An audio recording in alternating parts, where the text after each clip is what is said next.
Բարև ձեզ, Արցախից, կրետական երգով շատ երկինք եմ բարձրանալու ասում, Աստծուն հարցնեմ, ոնց կարելի է արևին հասնել,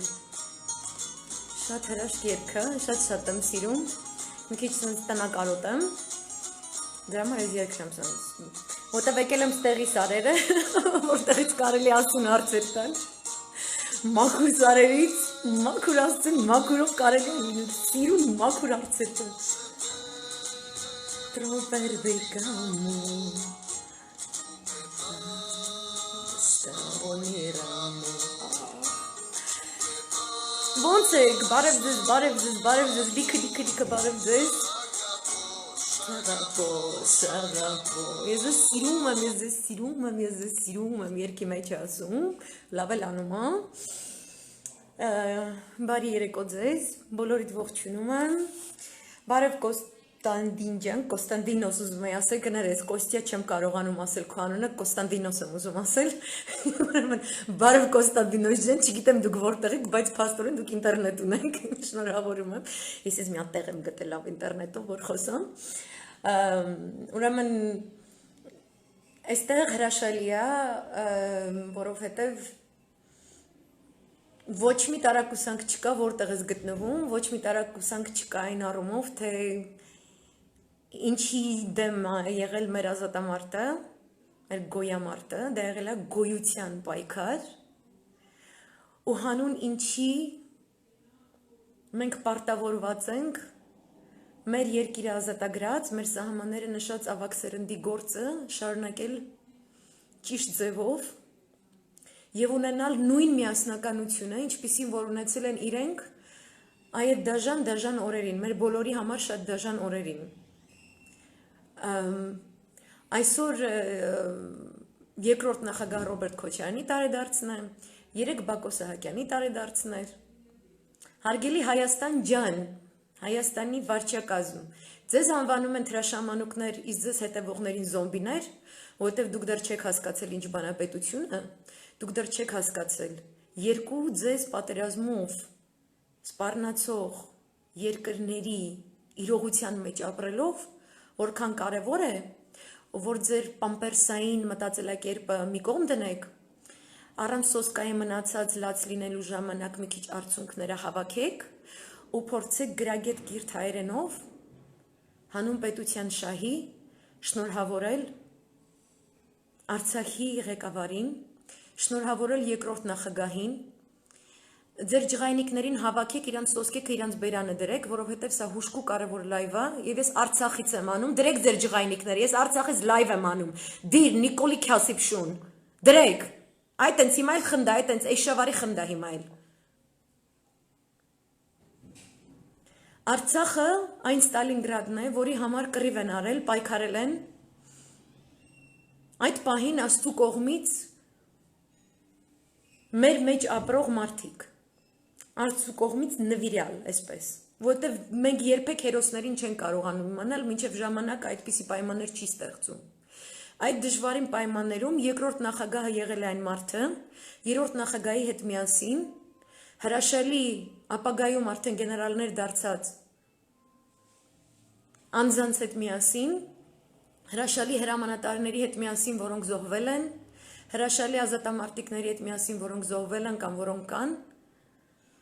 կյանքի և մահու պայքար մղել և ստեղծել հրաշալի դիրքեր մեր բոլորիս սահմանին թշնամու հետ ունեցած, բոլորիս, Սփյուռք Հայաստան Արցախի։ Այնպես որ ես շնորհակալ եմ Աստծուն, որ մեզ տվել է այդպիսի առաջնորդներ այդ թվականներին, որտև եթե իրենք այդ շրջադարձային,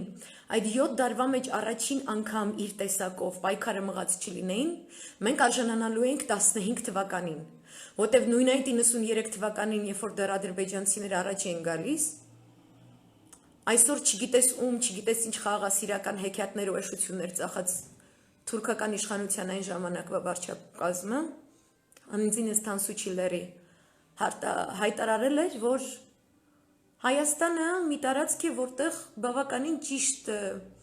չափի հող է տրամադրված մեր մնացած հայերից թաղելու համար։ Գերեզմանի համար, այն մնացածը, որ իրանք սկսել են 15 թվականին չեն վերջացրել, իրանք մեզ այդտեղ թաղելու էին։ Այսինքն Արցախից հետո իրենք գալու են մեր վրա, այնպես որ ես չգիտեմ, դուք զոմբի եք, ինչ եք, Նիկոլի արևով երթվում եք, քնում եք, այնտեղ չգիտեմ, whatever, նայում եք ոնց է Նիկոլի կինը, Լևոնի թոռանը, ինչ որ կրթաթոշակ տալիս բան, իմացեք, որ այդ ամեն ինչը դուք ունեք ու տեսնում եք, ու դուք ինտերնետ մտնում եք, ու դուք հայերենով գրում եք, ու դուք ցավոք սրտի հայերենը օգտագործում եք հայհոյելու համար, ծևերի սպիտակեի պառակտելու համար, այս բոլոր ազատություններից դուք օգտվում եք, որտեվ այս մի կտոր հողի վրա հավաքվեց ամբողջ հայոց ներուժը, վերածնվեց հայոց հավատքը, հայոց ուժի հետ միասին, ու ինքը հաղթեց, ու որոշ պալիտկարեկնի խաղասեր Թուրքիայի, խաղասեր Ադրբեջանի հավատացող քիրվայություն անող, Բաբելոնի աշտարակաշինության հանդեպ ինչ-որ շատ հոգատար տրամադրություններ ունեցող լիդեր չթողեց, որպեսզի մեր հաղթանակը վերջանար թշնամու կապիտուլյացիայով։ Ու ես շատ եմ համարում այս ամբողջ այս ընթացքը, այս ներկայիս լարվածությունը Ղազարոս աղայանի հեքիաթի հետ, Զանգի զրանգին, որը ունի հայի ներողամտությունը, ու իր մեջ ես նույնիսկ քրիստոնեական տառ եմ տեսնում։ Այդ երկու անգամ, որ Զանգի զրանգին հարձակվում են օձի վրա, խեղդում են, քառատում են։ Առաջին անգամ ուղղակի քառատում մարմինը թողնում են, բայց վերակազմավորվում է այդ մարմինը, երկրորդ անգամ էլ է գալիս հարձակման։ Զանգի զրանգին գալիս հարձակվում են, այս անգամ արդեն 3 կաթիլ արյուն է ընկնում։ Դե ասում են, այս արյունը թող մնա, չեն լիզում, թողում են այդպես։ Արդեն որ երրորդ անգամ է հարձակվում, արդեն Աստված իրանց ասում է Զանգի զրանգի, հենց ուկ տվեք, հենց կուլ տվեք, որ ոչ մի կաթիլ արյուն չմնա։ Ես դա համարում եմ շատ նախանշանային, այս մեկ ապտակը կերանք, երկրորդն էլ կերանք, այսինքն 2 անգամ հաղթել ենք եւ մեր հաղթանակը հաստատագրելու փոխարեն եւ հաստատագրված հաղթանակի հիման վրա քաղաքական շահեր, դիվանագիտական շահեր, գեոքաղաքական շահեր կառուցելու փոխարեն մենք զբաղված ենք երրորդ պատերազմի նախաշեմը այսպես ուսումնասիրելով, այսպիսի ներքին պառակտման պայմաններում։ Երկրորդ ապտակից հետո այդ չի մնում հաջորդող ապտակների համար։ Հիմա սա երրորդ հարձակումն է։ Ու ապրիլյանի ժամանակ մենք ունենք այնպիսի սպլաչոննեստ, այսպես,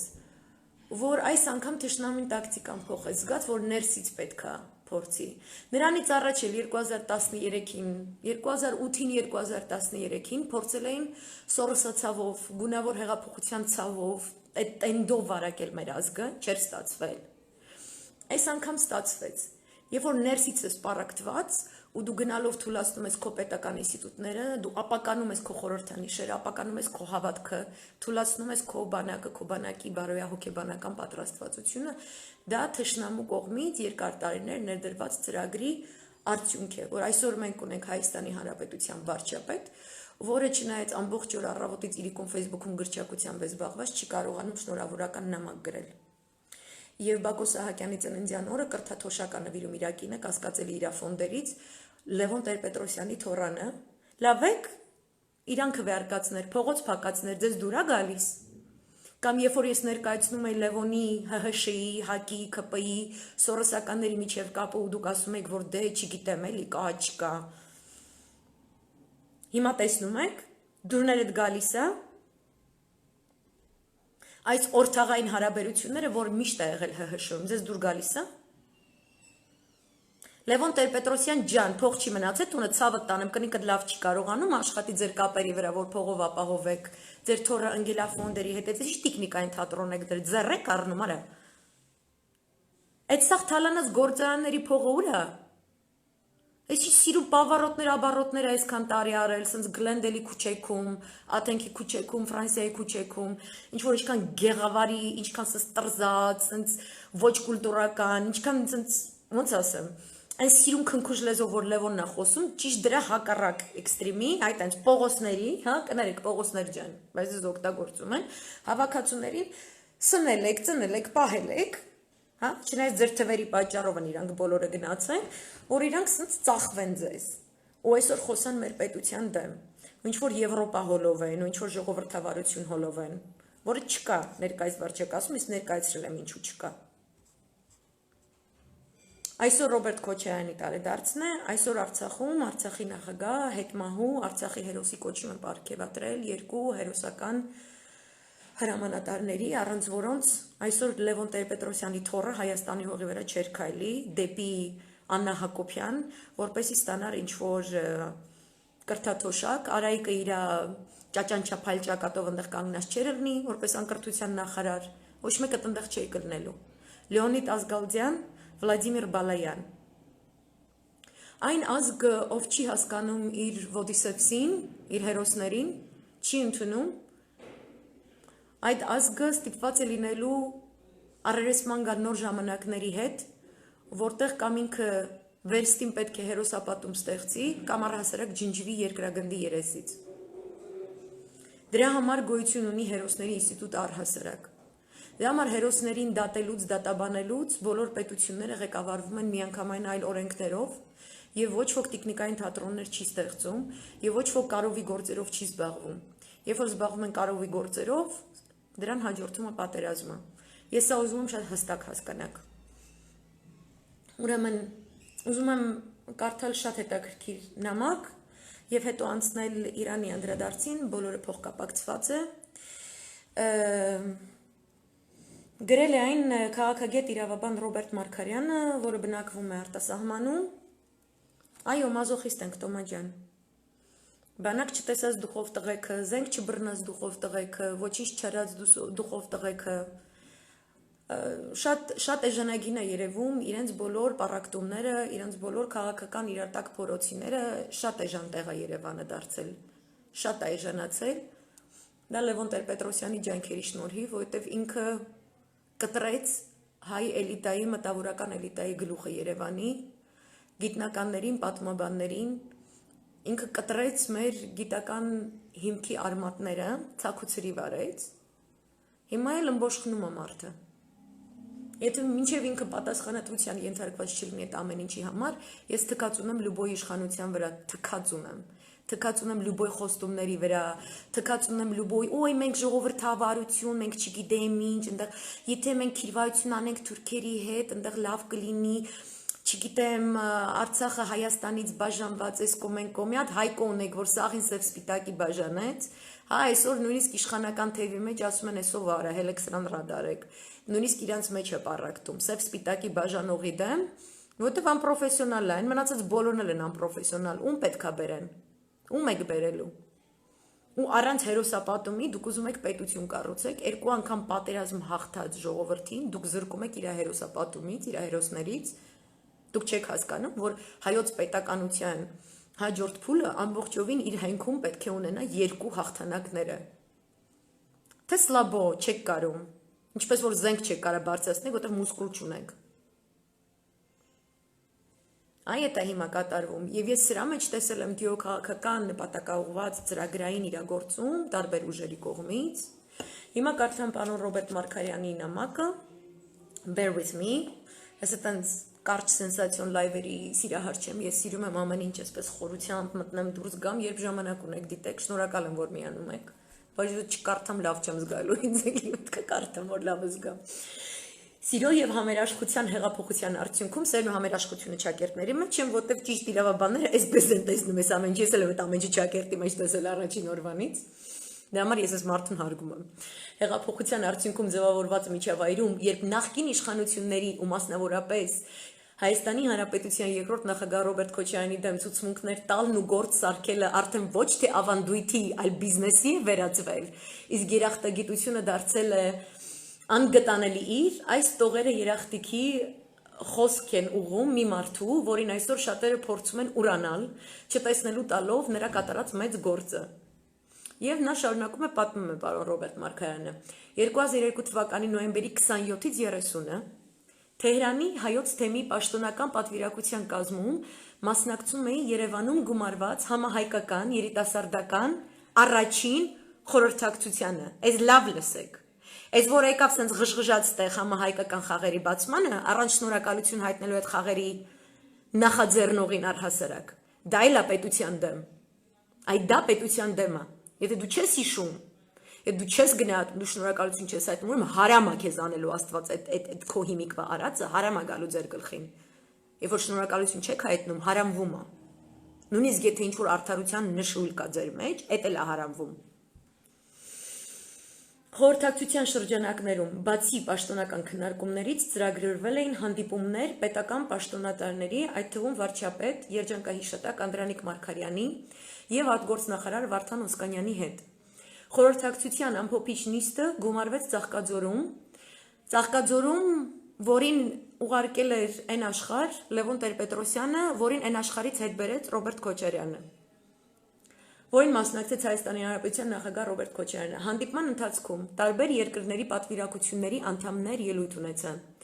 Ինչպես միշտ ամենալուրն Իրանի պատվիրակության անդամներն էին։ Ելույթներին հատկացված ժամանակը մոտենում էր ավարտին, երբ ի վերջո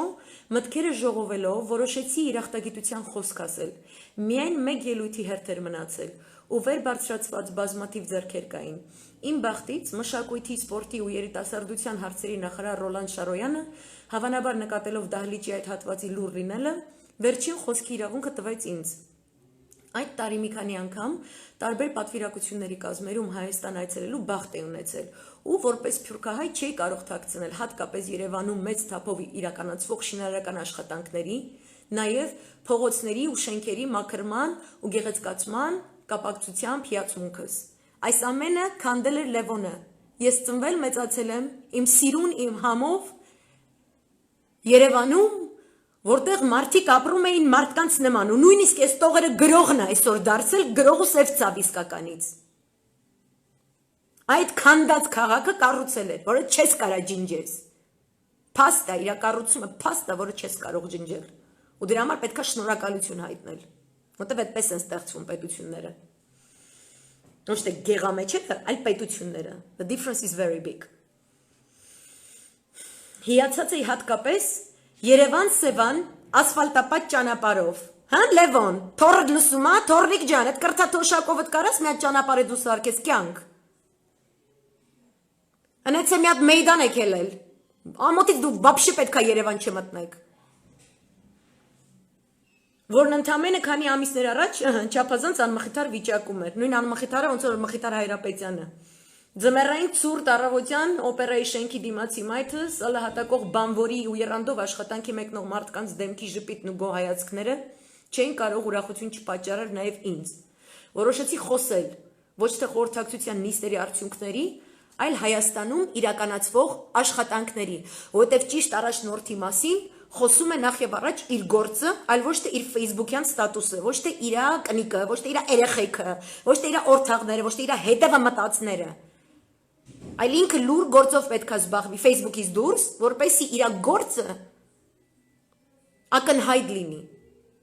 Ինչ եք անելու հիմա, Նիկոլ, այդ Հյուսայն պողոտայով խես քայլում։ Գնա Լևոնի ճամփեքով, այն որ հələ կառուցված չի, ընդեղանքից քայլեք դուք։ Սև ու սպիտակ եք, չէ՞ Սևերի թաղը կյանք, խես մտե Սևերի թաղ։ Այդ մեր Հարլեմն է, ախպերս, ինչ գործ ունես, ընդ գնա քո Մանհեթենը։ Գնա Լևոնի սարքած Մանհեթենները, քանդած տոյից։ Պարոն Մարգարյանը հիշում է, որ Թեհրան վերադառնալուց հետո իմացել է, որ իր ելույթը միակն էր եղել,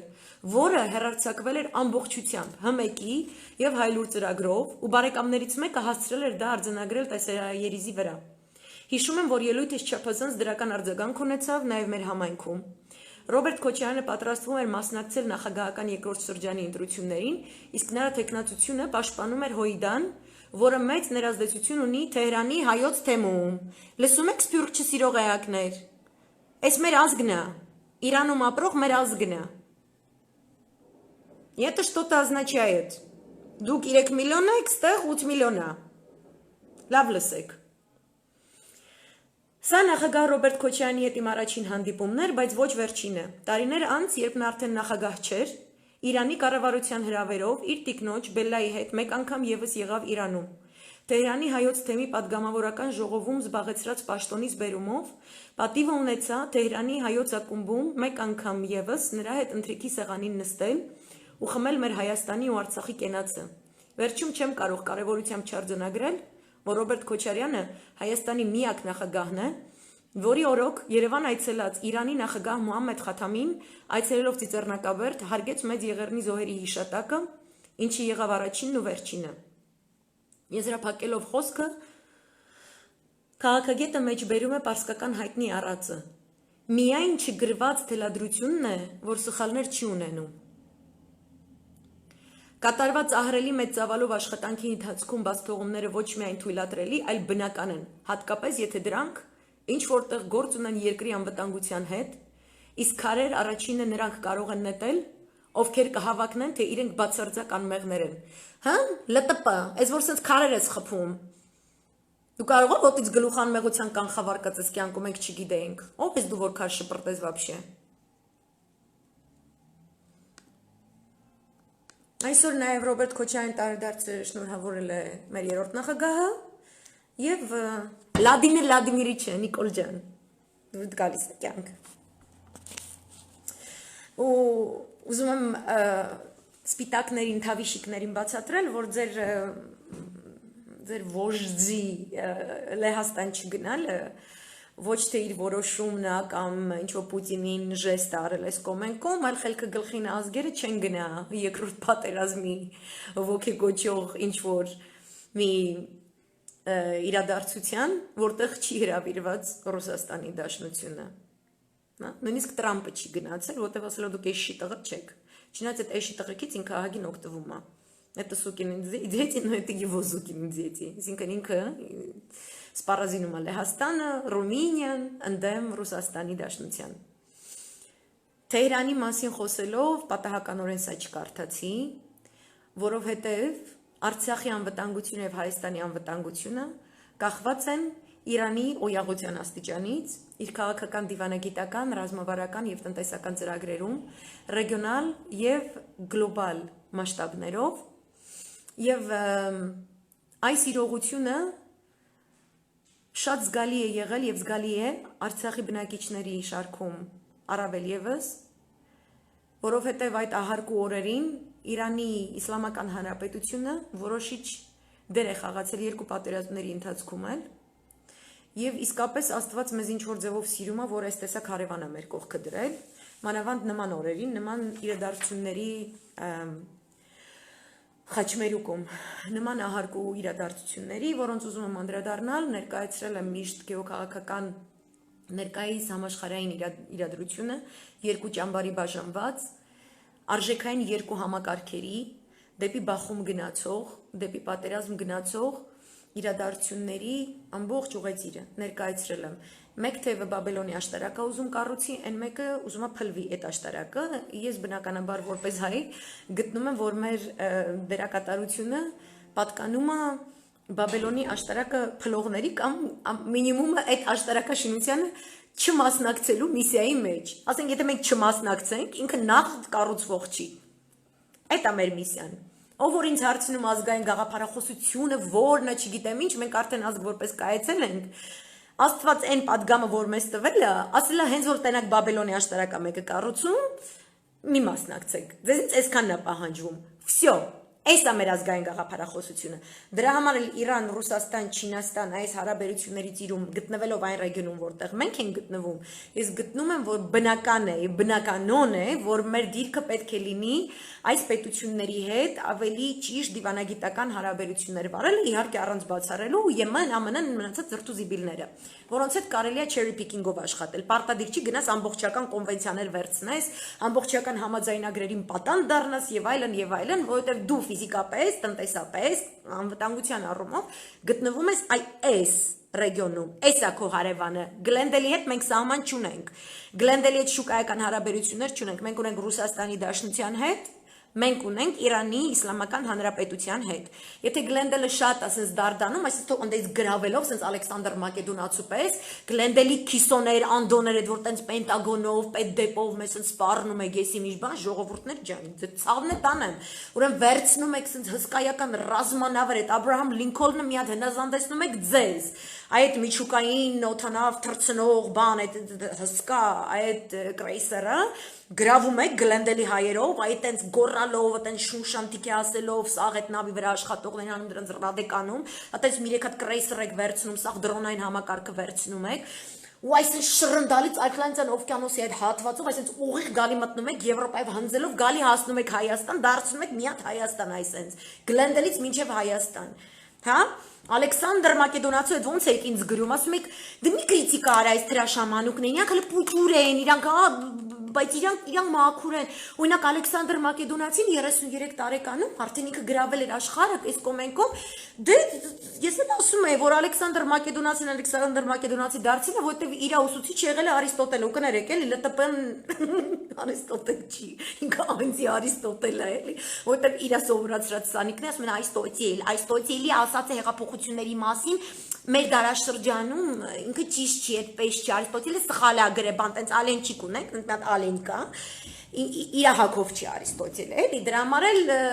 պարզվում է, որ իրանց գեր ուսուցիչ իրանց կնքահար Լևոնի էլ հակով չի, նենց որ Արիստոտելավարի, եթե ուզում եք ապացուցեք, որ դուք հրաշամանուկ եք, ոչ թե հրաշամանուկ եք, դուք Հայաստանի դարդն եք, այսպես Ատլանտյան այսպես փորելով մի հատ Մովսեսավարի հրամայում եք, այս Ատլանտյան օվկիանոսը ասենց մի հատ բացվի երկու յանից, այս ցամաքով, լողալ չգիտեք դուք, որովհետև շատ տրզած եք, երևում է շնչառականն լավ չի, ոչ բաները լավ չի, որ քայլելով գա, դուք սիրում եք քայլել, չէ՞, այդ այսպես բացում եք, մի հատ sense Լևոնի գցում եք դեմներդ, Գլենդելի գեղերից, ինքը տենց ասում է, օվկիանոս բացվի, այս կոմենկոմ, ասես մի հատ գավազան եք տալի ձեռը բանեն, չէ, իրա ցախավելը, sorry,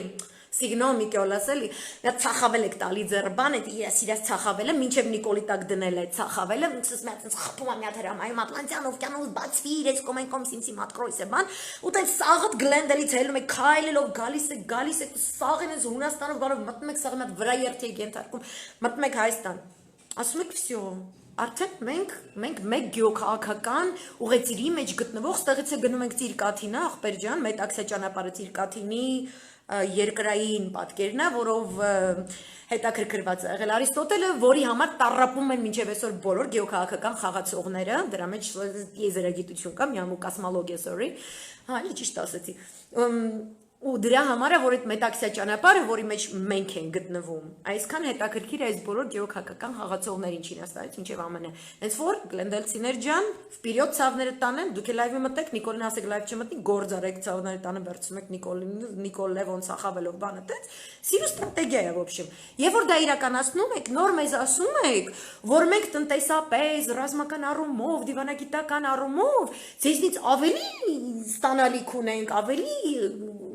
խեր կարանք ստանանք, քան թե ասենք այսօրվա Հայաստան, Ռուսաստանի եւ Իրանի հետ համագործակցելով։ Մինչեւ այդ տենց հրաշքներ չեք գործել, you're not հրաշամանուկ, be shut up.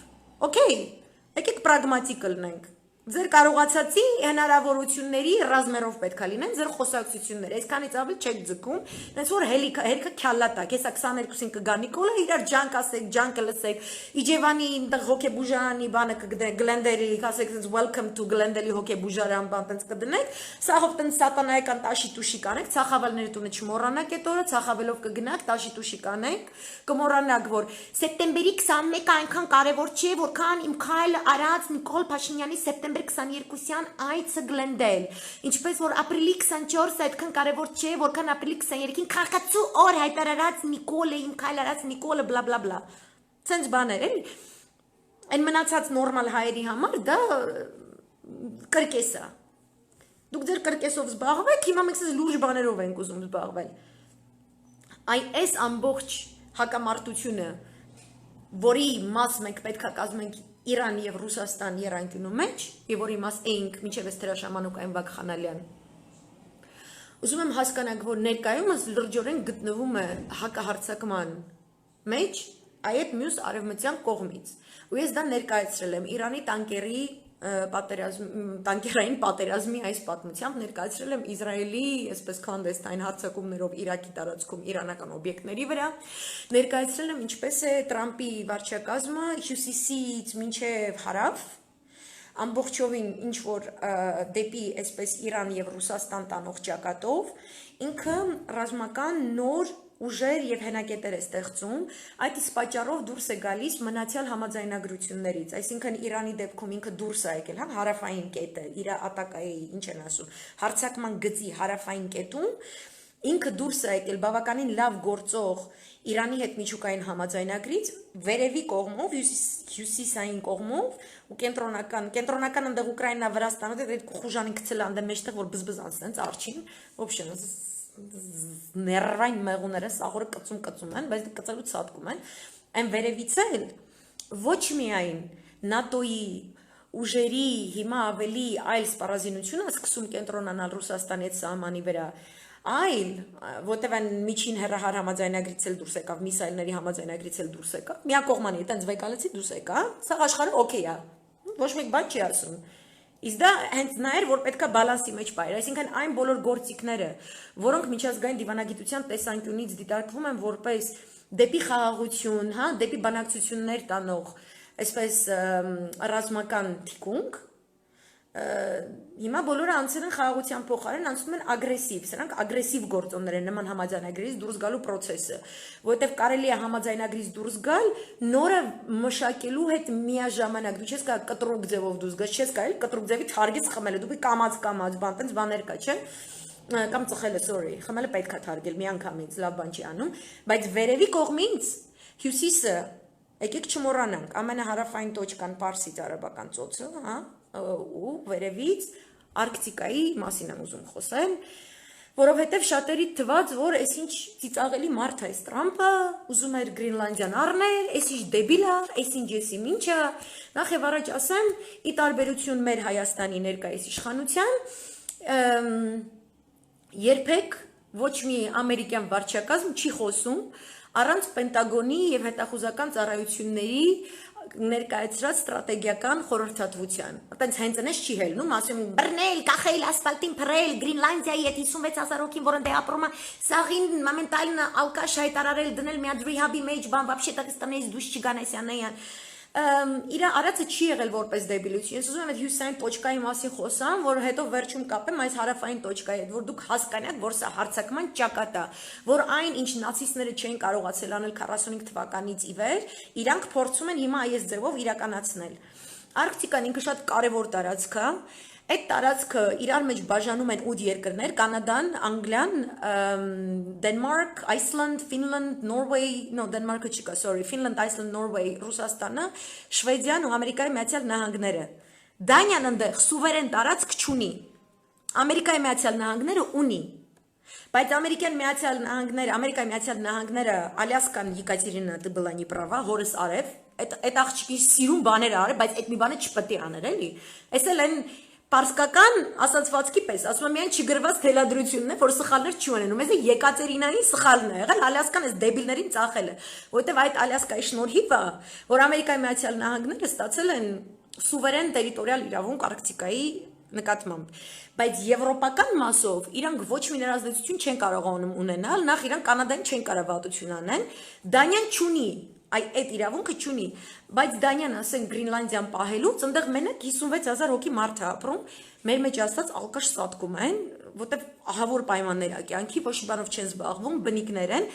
բայց իրանց կառավարությունը սենց լիքը սուբսիդիաներ է տալիս։ Օրինակ Ամերիկան ու Կանադան իրանց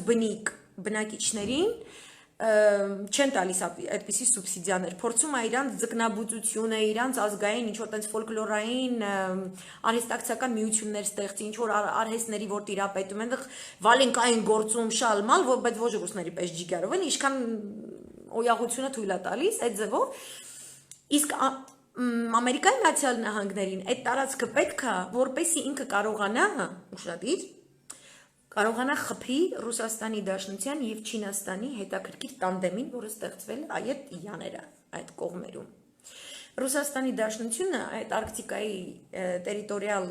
սուվերենություն ունեցող երկրների մեջ ամենաբազմամարտն է, այսինքն ինքը ավելի շատ բնակեցրած մարդ ունի, ինքը ունի հստակ արդյունաբերություն, ինքը ունի երկարաժամկետ ներդրումային հսկայական իրագործված ծրագրեր եւ ծրագրեր, որոնք դեռևս իրագործվում են, բոլոր ծրագրերը ստեղել ուշադրություն, միշտ զուգահեռաբար զարգացել են կամ ունեցել են ռազմավարական կամ ռազմական արդյունաբերության հետ առնչություն ունեցող ինչ-որ ոլորտ։ Այսինքն տնտեսականը ու ռազմականը շարժվել են առաջ, նավթամուղ, գազամուղ, մի հատ բազա, մի հատ տոչկա, մի հատ, չգիտեմ, գիտահետազոտական ինստիտուտ։ Հիմա, քանի որ Ռուսաստանի Դաշնության հարաբերությունները սկանդինավական երկրների հետ մի տեսակ սենց, որտեղ այդ դրանց կարծիքով սա Ռուսաստանը իրանցը պետք է լիներ, հա, բայց դե հիմա Ցարերը տենց չեն ուզել, в общем։ Ռուսաստանի Դաշնությունը, որպեսզի այս բացը լրացնի, համագործակցություն է իրականացրել Չինաստանի հետ, այնպես որ, բացի նրանից, որ Չինաստանը խաղում է բավականին կարևոր դեր մետաքսյա ճանապարհի առումով հարավից, ինքը Արիստոտելին սենց իր Կոնֆուշիուսի տեսանկյունից ելնելով, պատկերացրեք էլի, Արիստոտելն ու Կոնֆուշիուսը իրար հետ ավելացրել են մի հատ էլ հյուսիսային գոտի։ Չինաստան ընդեղ երենք չկա, ընդեղ տարածք չունի, ընդեղ ոչ մի բանով չի զբաղվել։ Ռուսաստանը իր այդ համագործակցումը, ասում արի դու իմեն հարավային բան գեղերից աշկտ կտրի ցավը տանը, մարես հյուսիսս այս յաները, իրար հետ համագործակցենք։ Այդ ամբողջ արտիկական ափով, ափին զուգահեռ ինֆրաստրուկտուրայի սախ պրոյեկտները, ճանապարհային, նավթամուղային, գազամուղային, բոլորի մեջ կա չինական ներդրում, իսկ Չինաստանը Դանիայում եւ Նորվեգիայում ունի գիտահետազոտական ինստիտուտներ, որոնք զբաղվում են Արկտիկան ուսումնասիրելով։ Ինչի՞, որովհետեւ սառույցի շերտը երբ որ հալվել է, որ դեռ հալվում է դեռևս, նոր ճանապարհային, տրանսպորտային, ծովային տրանսպորտային ճանապարհներ են բացվում։ Նոր հեռանկարներ։ Կոչվում է հյուսիսային ծովի կարիդոր կամ ճանապարհ է կոչվում։ Որպեսզի նավագնացություն կատարեն այս տարածքում այլ երկրների նավեր, այդ տերությունները պետքա թույլտվություն ստանան Ռուսաստանի Դաշնությունից։ Ներկայումս Չինաստանի օվկիանոսագնացության այսպես պետական գործակալություն է, պետական մոնոպոլիա է եկա, իրանք այդ ուղուց օգտվում են ռուսների հետ միասին, զարգացնում են այդ ուղու զուգահեռ գտնվող բոլոր հենակետային նավահանգիստները, բաները, ամեն ինչ դրա հետ կապված է։ Եվ կոպիտ ասած մնացած երկրների նավագնացության դեպքում իրանք արենդայով են տալիս։ Սևեռնի մорской путь, ինքը կոչվում է Northern Sea Route, NSR-ը անգլերենով միշտ ասում են NSR կարճ, էլի, իրանք դեռ մեղք են, իրանք չեն կարում երկար սիրուն խոսեն, NSR են ասում տենց, բայց հյուսիսային ծովի ճանապարհ, այդպես է կոչվում։ ՀԾՃ, էլի, հայերենով ՀԾՃ, ինչ լավ ջի, էլի, այդքան է սիրուն չի հնչում։ Բայց ինչ է ստացվում։ Այս ձեւ երբ որ իրանք համագործակցում են, այս ճանապարհը դառնում է մրցակից Ամերիկայի Միացյալ Նահանգների Սուեզի կանալին, հա, այդ իր ամբողջ գեոքաղաքական ինչերը խառնել, ում ասես չի սպանել, պատերազմ ասես չի սկսեն ճշտություն ասես չի արել, որ Սուեզի կանալը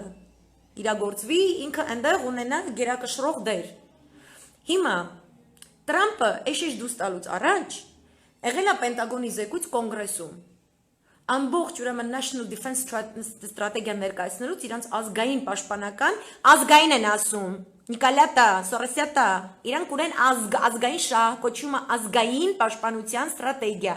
Իրանք ազգ են իրանց համարում այդ գեղցիները։ Իսկ դուք մեզ եկել ասում եք հայ չգիտի ինքը ազգ չի, ինքը չի ազգայում, ինքը գաղափարախոսություն չունի։ Ինձ գաղափարախոսություն պետք չի, ասես ծով հերիք, հա, ես տեսնեմ պաշտպանության նախարարության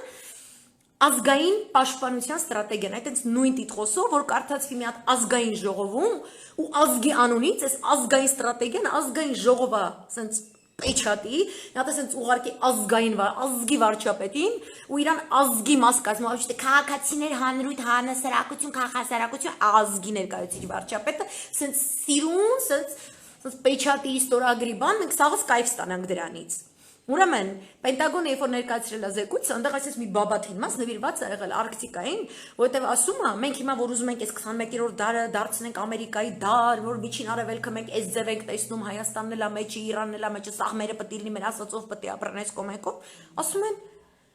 Կոնգրես ջան, այս Արկտիկայում, այս Չինաստանն ու Ռուսաստանն է, այս իշխաղեր են տալիս։ առանց մեր ներկայացրած կանոնների, այս անգլոսաքսոն մտածելակերպը, այս շատ նուրբ մտածելակերպ է, եթե դուք կարդաք Անգլիայի պետությունը ոնց է ստեղծվել, դուք կհասկանաք ինչի մասին է խոսքը, The Kings of Normandy, հա, Նորմանդիայի թագավորները, եւ որ գալիս են Անգլիայի գեղերը, Անգլիայի գեղերում, տեսնում են որ այնտեղ կա jury, էլի, այսպես գեղը, երբ որ պրոբլեմ ա լինում, մեկի կովը գողանում են, մեկը Նիկոլանում է, մեկը չգիտեմ ինչա դառնում, այս կոմենքում 12 հոգի նստում են, տիպը բանը, առաքյալները, այտենց։ Ու տենց նստած մտածում են, էլի, ոնց լուծեն այս հարցը, բան, ասում է, արի մենք ոչ թե իրանց ասենք ձեր արած ձևը սխալ է, ձեր կանոնները սխալ են։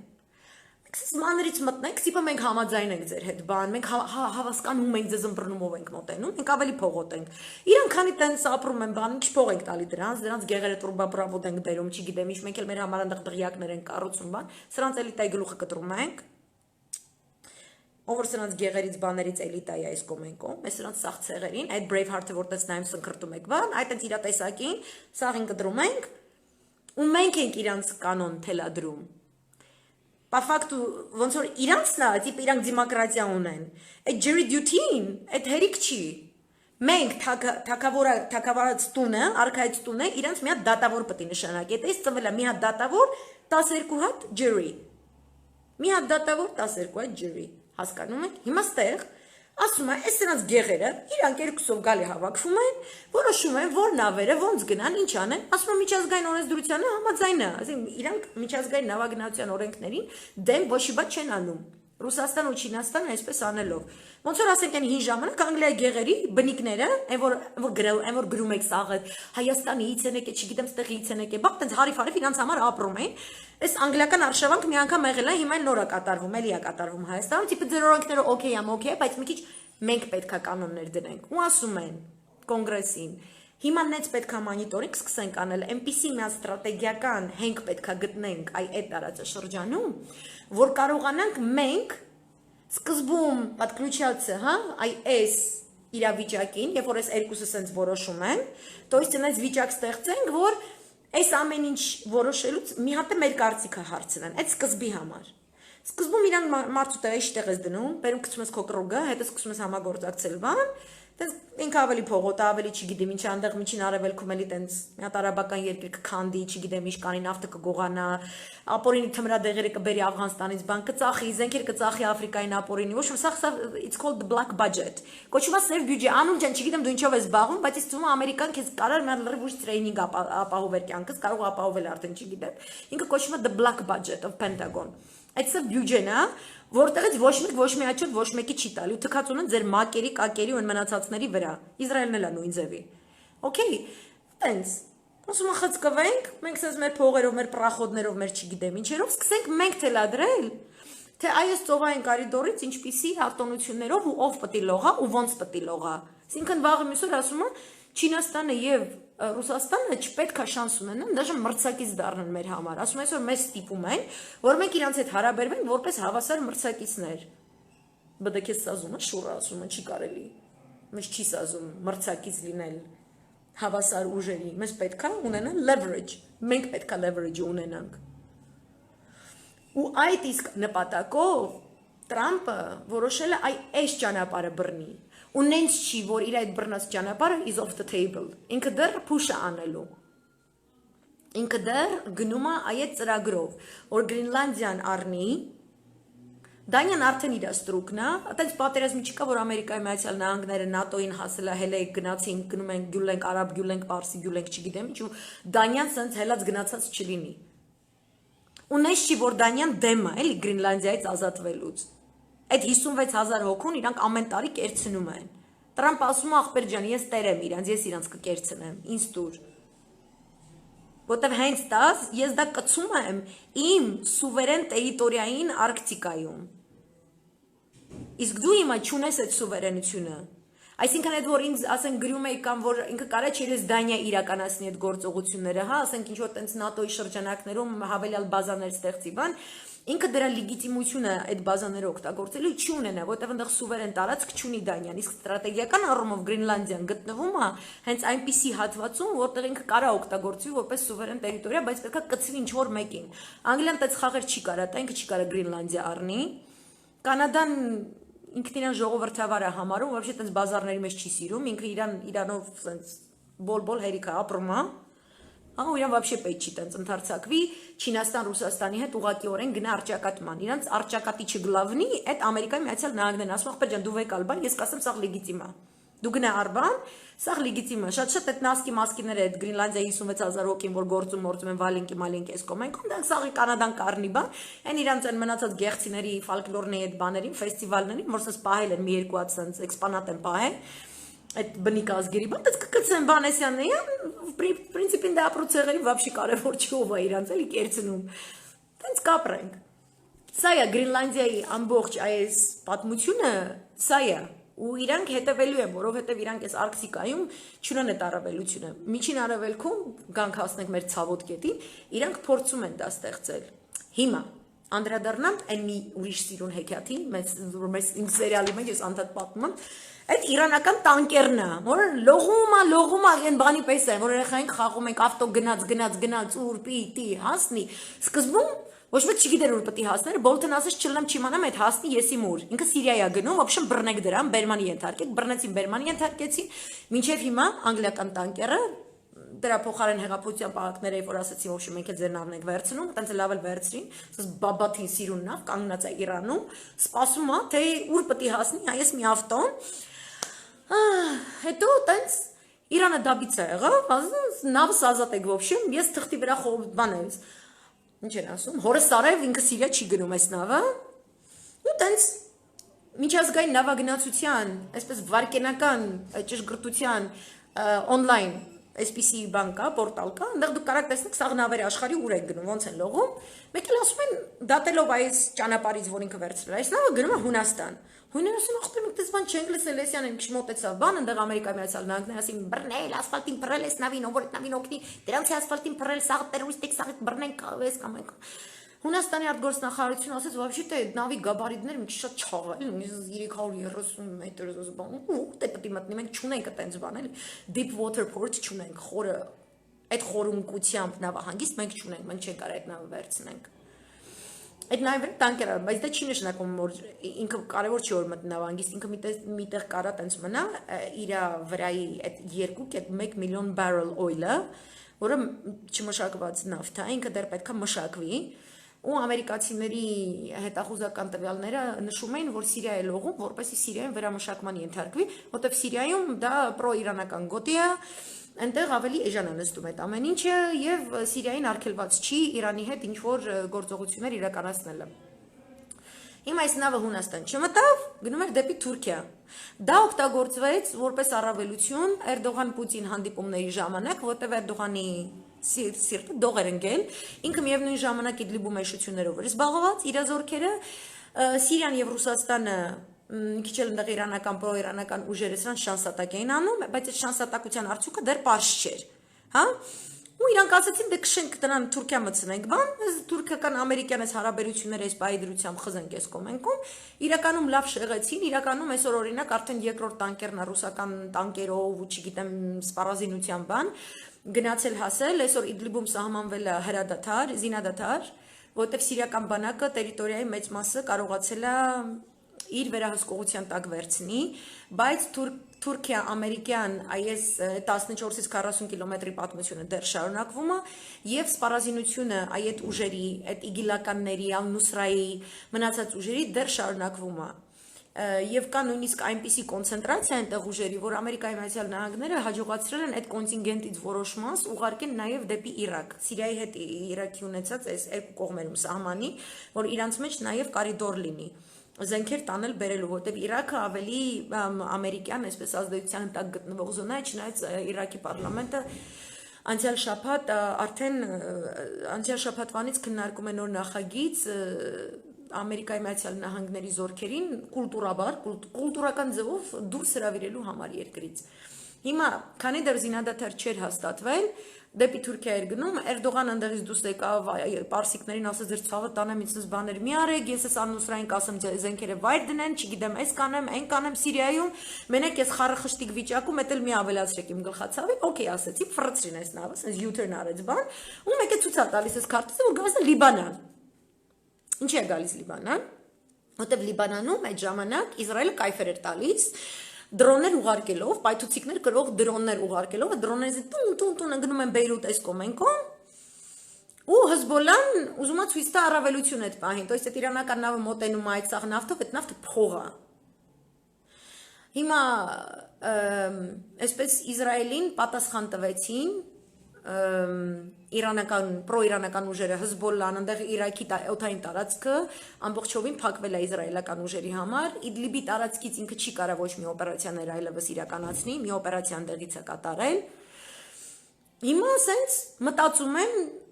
ինչ անենք, ինչ չանենք, Հզբոլլան վեր կացավ հայտարարություն արեց, որ առաջիկա 72 ժամերի ընթացքում իրանք հակահարված են հասցնելու Իսրայելի խորքում, то есть ոչ թե Լիբանանի հետ ունեցած սահմանի մոտ գտնվող տարածքներում իսրայելյան, այլ ասած deep inside Israel, այսինքն խորությամբ, ամ քիչ ավելի հեռու են փորձելու խփեն։ Ու դա ֆակտически այն որ Իսրայելը դադարեցրեց դրոնային հարձակումները Հզբոլայի հայտարարությունից հետո, դա Հզբոլայի միջին արևելքի լեզվով կոչվում է ռազմական առավելություն։ Ու այդ ժամանակ նոր իրանք քանի որ Սիրիայում էլ է զինադադարը կնքված, Լիբանանում Հզբոլան է գնում հակահարձակման Իսրայելի դեմ, Իրաքում տարածքը փակել են։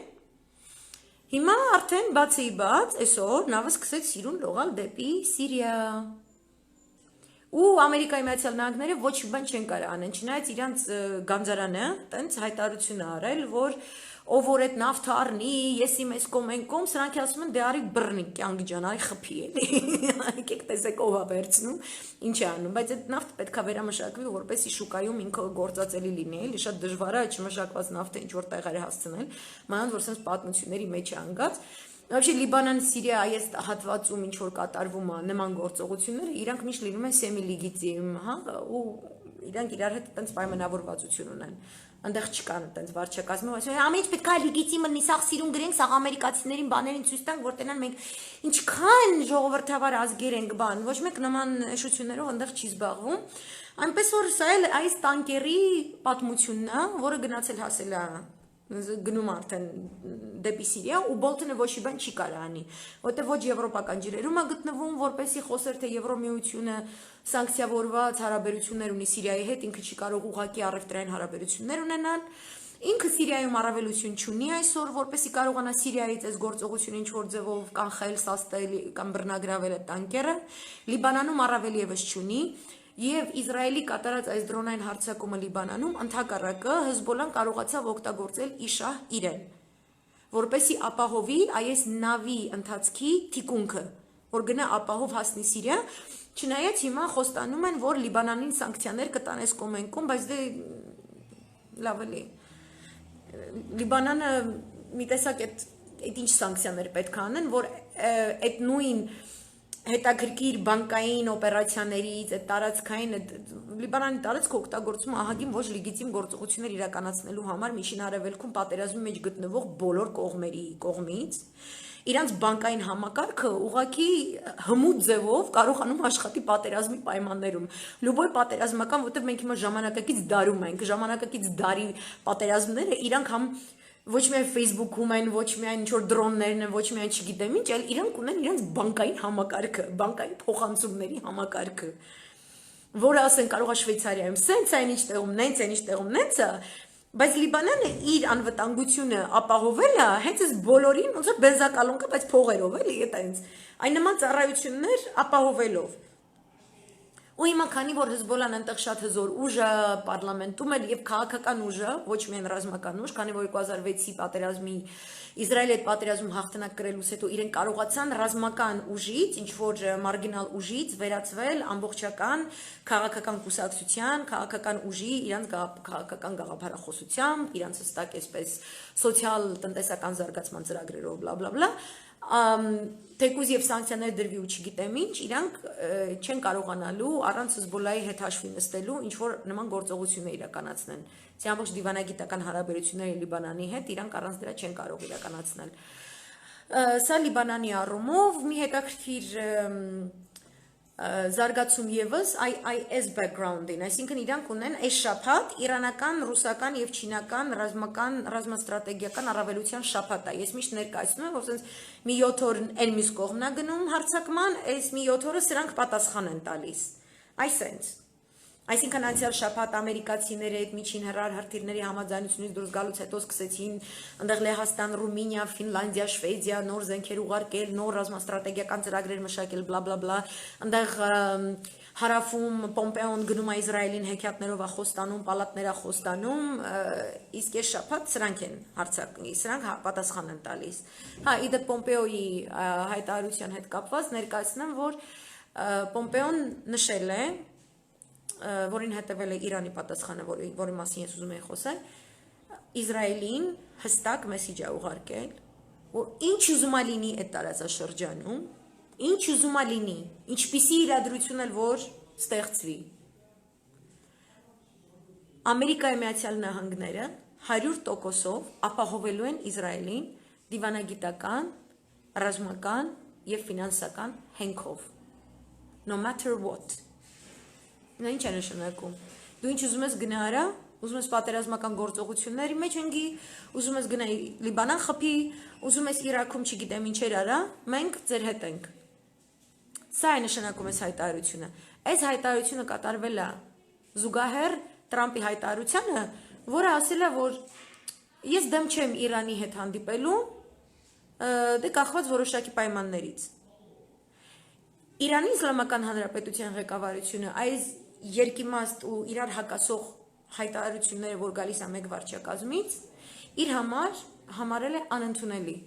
Այդ իսկ պատճառով իրենց հոգևոր առաջնորդ Խամենեյը հատուկ նամակ է գրել իր պաշտոնական ինքը ունի պաշտոնական լրատվական հրատարակչություն, չէ, publication, ինչպես է, հանդես ասենք, հա, քաղաքական վերլուծությունների, բայց աստվածաբանական հենքով, իրանք աստծով են շարժվում, այդպես է իրենց մտածելակերպը։ Ուղղակի on the cover, ուղղակի շապիկի վրա, այսպես Խամենեի բաց նամակը Զարիֆին եւ դիվանագիտությամբ զբաղվող այլ իրանական առաջնորդների։ Այսինքն ի նկատի ունի տնտեսական առումով, ընդեղ ռազմական առումով ոչ միայն արտգործնախարարությունը, ցանկացած ոք, որ պետք է արևմուտքի հետ ինչ-որ հարաբերությունների մեջ մտնի Իրանի անունից, այդ բոլորին էլ է ուղղել այդ նամակը, այսուհետև մենք ոչ մի բանակցություն չենք վարում Ամերիկայի Միացյալ Նահանգների հետ։ Всё։ Այսինքն մենք էլ չենք լսելու Զարիֆը գնաց Ֆրանսիա, հանդիպեց Մակրոնին, մեկ ամսվա ընթացքում Մակրոնը եւ Զարիֆը մի քանի անգամ ոչ օֆիցիալ հանդիպել են, խաղաղության ինչ-որ ճանապարհաքարտեզ են դրել սեղանին, հետո Մակրոնը իր սիրուն պուպուշ հալով վերցրել է ճանապարհաքարտեզը Բիարրիցում դրել է Տրամպի դեմը։ Հետո այնտեղ մի երկու օր սնկրտացել են BBC-ին ու Newsweek-ը, ասել են, վայ, սիրուն ճանապարհաքարտեզ է, եկեք սենց բան էլի, այտենց մի քանի հատ փորձագետներ բան, եկեք համաձայնվենք, ես անենք, այն անենք, բլա բլա բլու, բայց իրականում Իրանը ներկայացրել է, որ բանակցության ինքը կգնա միայն այն ժամանակ, երբ որ Ամերիկայի Միացյալ Նահանգները իրենց դրած ապօրինի միանձնյա միակողմանի սանկցիաները կվերացնեն։ Սանկցիաները չեք հանում, չենք խոսում։ Խոսում եք երկու տարբեր ձայնով, երկու տարբեր մեսիջներով, բանակցություններ չենք վարում։ Լսում ես Նիկոլ։ Չի ասում, որ վերցնեմ հեղափոխության պահակների ղեկավարին դնեմ բանտը, հա, իրան դնեմ հաշմանդամի սայլակի մեջ, կնգած թերթը նկարի իրան, գցի մամուլի մեջ, հետո այն նախագահը, որի օրոք գրավել են ձեր նավերը, դրան էլ բռնեմ մտցնեմ բանտ ապօրինի ձևով, դու կնստես իմ հետ բանակցությունների, ես լրիվ ուրիշ տեսլական եմ բերում բանակցությունների, հա, տեսնում եք տարբերությունը, ես շատ եմ ուզում, որ դուք հասկանաք այս մեր հետ կատարվածի ու այնտեղի կատարվածի միջև հստակ կապը, հասկանաք, որ ինչպիսին, որ ռեգիոնում կատարվող իրադարձություններ են, ինչպիսին այդպիսի իրադարձությունների իրողությունն է, այնպիսին էլ պետք է լինի մեր բանակցային քաղաքականությունը։ Մենք մի փուջուր երկրի իրողություններից չակերտավոր ելնելով չէ, որ պետք է նման բանակցությունների գնան, որովհետև Արցախյան հիմնախնդիրը վաղուց բոլոր գյուղաքաղաքական լուրջ խաղացողների կողմից այդ G7-ը, հա, ու այն մնացած ում Նիկոլը չգիտես ինչի որոշել է, որ իրանց համար գեոքաղաքական խաղերը ոչ մի արդյունք չեն բերում, դրա համար Նիկոլը Գերագույն գլխավոր Նիկոլը, աշխարհի ամենակարևոր Նիկոլը գեոքաղաքականությամբ չի զբաղվելու, բոլոր այդ գեոքաղաքական խաղից բխող իրադարձությունների իրողություն թելադրող երկրները դիտարկում են Արցախյան հիմնախնդիրը որպես միջազգային հիմնախնդիր,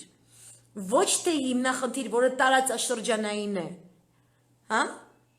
Որը այնտեղ մի հատ Կովկաս է, ոչ, տարածաշրջանային ասելով ի նկատի ունեն իրենց ամբողջ միջին արևելքի վերաբերյալ տեսլականը, Չինաստանը ի նկատի ունի իր մետաքսյա ճանապարհի տեսլականը, Ռուսաստանը ի նկատի ունի իր հյուսիս-հարավ կորիդորի տեսլականը, Եվրոմիությունը ի նկատի ունի կենտրոնական Ասիայից ու Ռուսաստանը այսպես անցնելով, այսպես հարավից Ռուսաստանը շրջանցելով են ասում, չէ, avoiding-ը ինչպես է, խուսափելով Ռուսաստանի տարածքից նավթամուղ գազամուղերը ադրբեջանական, հա? Գան մտնեն թուրքական տերիտորիայից ու հարավից մտնի Եվրոպա, դա էլ իր տեսլականն է, դրա համար է Արցախյան խնդիրը միջազգային, ու դրա համար տարածաշրջանային խնդիրները, որոնց հետ առնչվում եւ առերեսվում է Իրանը, դրանք այն խնդիրներն են, որոնց հետ առնչվում եւ առերեսվում ենք նաեւ մենք Եվ մենք նույնիսկ առերեսվում ու առնչվում ենք Ռուսաստանի հետ խնդիր ունեցող որոշ այլ տարածաշրջանային այլ կոնֆլիկտների հետ, այսինքն այն ինչ որ կոչվում է Հյուսիսային Կովկաս, այն ինչ որ կոչվում է Վրաստանի չլուծված խնդիրներ, այսինքն մեր բանը մի քիչ էլ ավելի բուրդ է, մենք բոլոր կողմերից այս խաչմերուկում, ինչպես պատմության բոլոր մեր փուլերում, մենք գտնվում ենք վճռորոշ կետում Ոչ թե որ մենակ մեր սիրուն աշկերնա գան ջնջեն այս կոմեն կոմ, այլ այսպիսի մրցունակ մթնոլորտում միջազգային, այսպիսի կարևորագույն շրջանում մենք ընդհանրապես իրավունք չունենք, մեզ նման այսպես սմայլի գտնող խեղկատակների պես պահելու։ Ընդհանրապես դրա լաքժորին մենք չունենք այս շռայլությունը, որովհետև նման հատվածում նման անլուրջ, հա, Տեսեք Վրաստանի հետ ինչա կատարվում, քանի հոգի էթնիկ վրացիներ են մնացել, ինչպիսի հարաբերությունների մեջ են նախ իրենց եղբայրական փոքրամասնությունների հետ, որոնց հետ իրանք ապրել են դարեր շարունակ, մի հատ Գամսախուրդիայի պատճառով, մի հատ Էշ Սահակաշվիլու պատճառով, դուք տեսեք մի հատ Էշի պատճառով ինչքան սխալներ կարելի է գործել։ Ու որ թուրքը գա մտնի քո հող, ու որ իգիլը գա լցվի քո հող, ու դու ոչ մի ձևով չկարողանաս վերահսկես ոչ տնտեսական առումով, ոչ ռազմական առումով, ոչ դիվանագիտական առումով, քեզ տշած ունենան, Ամերիկանը որոշում ընդեղ քանի հատ իգիլական որտեղ է թաքնվելու, Վրաստանը ոչ մի բան չի ասում, գոռոզ հավայի խոսում է, մենք չենք կարա այս շուտի կարգավիճակ ունենանք, որտեղ մենք մոնոէթնիկ ենք, մենք ազգ ենք, Իրանք ինչ ուզում են, ոնց ուզում են թող ապրեն։ Ու ես թքած ունեմ ձեր սորոսականներից, չգիտեմ, այս ինչ վրացի հետ գնացիք, չգիտեմ, խաղաղասեր ադրբեջանցի եք տեսել, խաղաղասեր թուրք, չգիտեմ ինչ, ինչքան դուք եք մարգինալ, երկու այդքան էլ դրանք են իրանց երկրներում մարգինալ, դուք հարց լուծող չեք։ Ու չկա տենց բան միջազգային հեղափոխություն, չկա տենց բան։ Կա սիոնիզմի արշավանք, կա բաբելոնյան աշտարակաշինության արշավանք, դուք իրաց չագուշներից եք։ Հա, մեկ ու մեջ մի երկու հոգի կարող է լապատկա ալնեք բան էս կողմ են կողմ, ասենք Լևոնը լապատկա է, որտեղ ինքը կոնկրետ հայազգ գերեզմանն է փորե։ Հա, բրտեքցել էր մեջը, հետո եկավ Ղարաբաղյան կլանը, որ ասում է, Քոչարյանը, Սերժ Սարգսյանը, հա, մեր Արցախյան ազատամարտի հետևանքով մեզ այդ գերեզմանից դուրս քաշեցին։ Մոռացել եմ փոսը փագեմ։ Հիմա Նիկոլը եկե բրթումա սաղից գցի մեջտեղը։ Թուրքն է գա հողը լուսնի վրան։ Կամ է Նիկոլին կասեն Նիկոլը կլսնի, ինք սիրում է տենց բաներ։ Հա, կարելի է ես տեսին, տեսեք ես ինչ խաղաղասեր եմ, ու լսնում ենք ազգի վրա լապատկով հողը, թողեմ ես ձեր գլուխը ասում ենք, հա, հո հաթա չենք թաղելի, մի հատ սաղը լցվեք ես գերեզմանը, կարող է գանք սաղիդ բերենք, մի սաղը լցվեք ես գերեզմանը, մենք ես հողը շուրտանք ձեր գլուխներին։ Դրա համար ներկայացնում եմ Իրանի դիվանագիտության ամբողջ տեսլականը, որ հասկանաք նույն իրողությունը ինչպես է վերծանում նա, նույն իրողության մեջ հայտնված իր համայնքներին, ինչպիսի տիրություն է կատարում նա, կամ ինչպիսի դիվանագիտական, ուրեմն գեղեցիկ մանևրեր է իրականացնում, ռազմական դիվերսիոն մանևրեր է իրականացնում հանուն իր արյան, իր շիիտների փրկության, որտեղ եթե դու մարդ չունես, դու մարդ չես։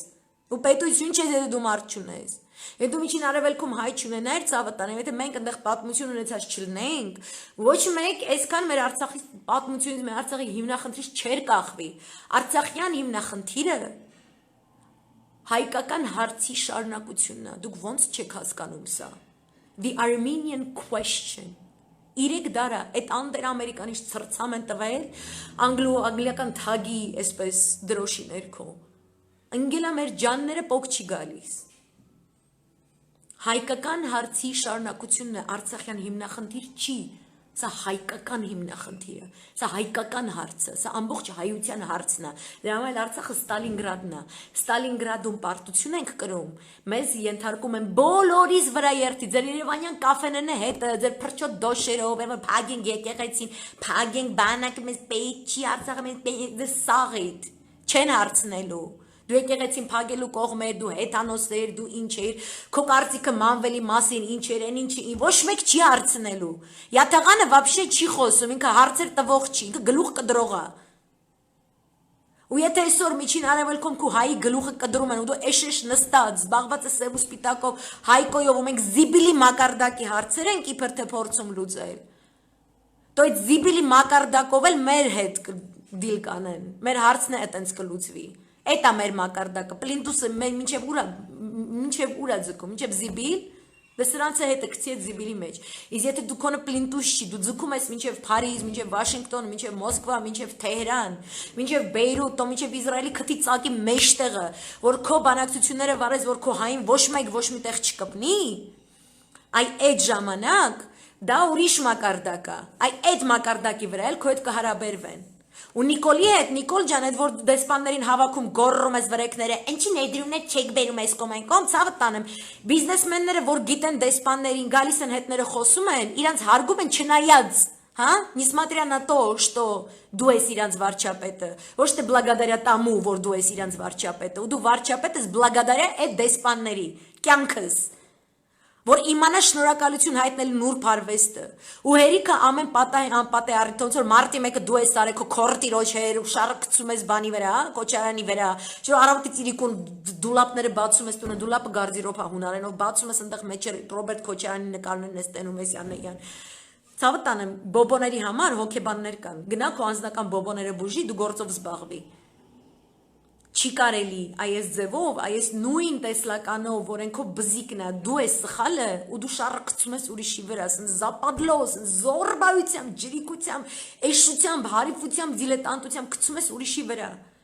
Ու հիմա ես գցում ես դեսպանների վրա, բիզնեսմեն ուզում է տեստի ով է ղեկավարում այս երկիրը, որտեսի փողը պետք է դնեմ, ցավը տանեմ։ Ինքը քեզ է նայում քո կերած ձևին, քո ստատուսներն է կարդում Facebook-ում։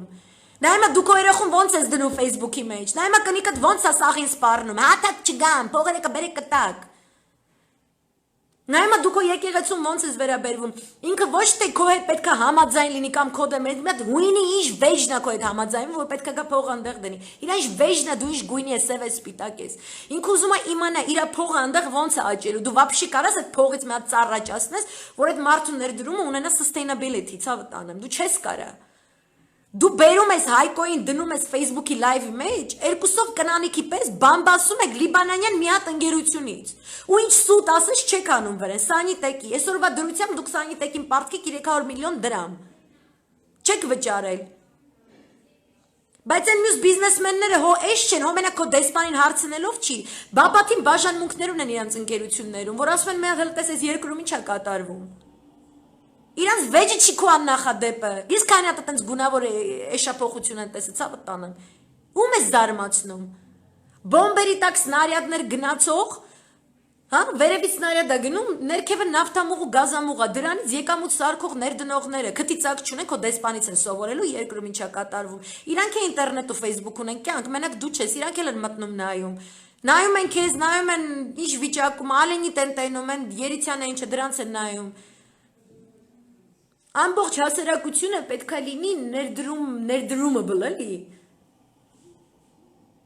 Ու կարևոր չի, ինձ ասում եք Moody's Ratings-ը Հայաստանը բարձրացրել, մենակ Հայաստանին չի վերաբերվում, ընդհանրապես միջազգային բանկային համակարգին է վերաբերվում միայն։ Դա այսինքն ներդրումային մթնոլորտի մեկ տեխնիկական տարր է, դա չի նշանակում ամբողջ ներդրումային եսիմ ինչը օքեյ է։ Ներդրումները ուրիշ նախադրյալներից են գալիս է քաղաքական կայունության նախադրյալներից։ Գալիս է տնտեսության մեջ խոշոր ներդրում կատարած ձեռնարկատերերի հանդեպ, պետության որոշակի վերաբերմունքի հիման վրա։ Միջազգային բիզնեսին այդքան էլ համոզիչ չի, որ դու կարող ես իրան միջազգային լինելով հանդերձ, բայց դու այնտեղ լիբանանցին խփեցիր արդեն, սանիտեկին խփեցիր ու խնդացիր իր լիբանանյան ընկերություն լինելու վրա, իր վրա կեղծ պատմություն սարքելով, որովհետև Լիբանանի զիբիլի պատմությունը սանիտեկի մեղքն է, ինչ այդպես չի, ամենևին այդպես չի։ Ինքը տեսնում է, ինքը նայում է, դու քո երկրում ստեղծված սպայկայի պես ընկերության հետ, այն մյուսի հետ ոնց ես խոսում։ Ինքը չի հարգելու այդ մթնոլորտը, որտեղ դու քոնի հետ սխալ ես վարվում, ու քո իսկ մյուսի հետ, օտարի հետ դու լավ ես վարվում, որտեղ դա նշանակում է, որ տեղացին իրա որպես օտարի հանդեպ ատելություն է ունենալու։ Ասին չի դու իմ աշկի լուսն ես, իմինին սենց ճնշում են, չգիտեմ ինչ են անում, դու ճուժո եկել ես, ես իմ ինչեր ես անում։ Լիքը նյուանսներ կա։ Ու Moody's-ի ռեյթինգը 2008-ից ի վեր անկման մեջ է եղել գլոբալ տնտեսական ամենախորը ճգնաժամի հետևանքով, որ ամբողջ բանկային համակարգը կապուտ է եղել, այն իմ նշած էլիտայի գործողությունների հետևանքով։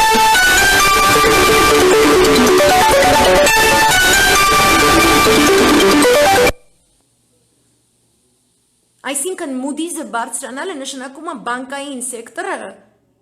միջազգային առումով էլ է բարձրացել, այսինքն HSBC-ին Լոնդոնում ռեյտինգը բարձրանում է, այնտեղից էլ է սկսում բարձրանալ։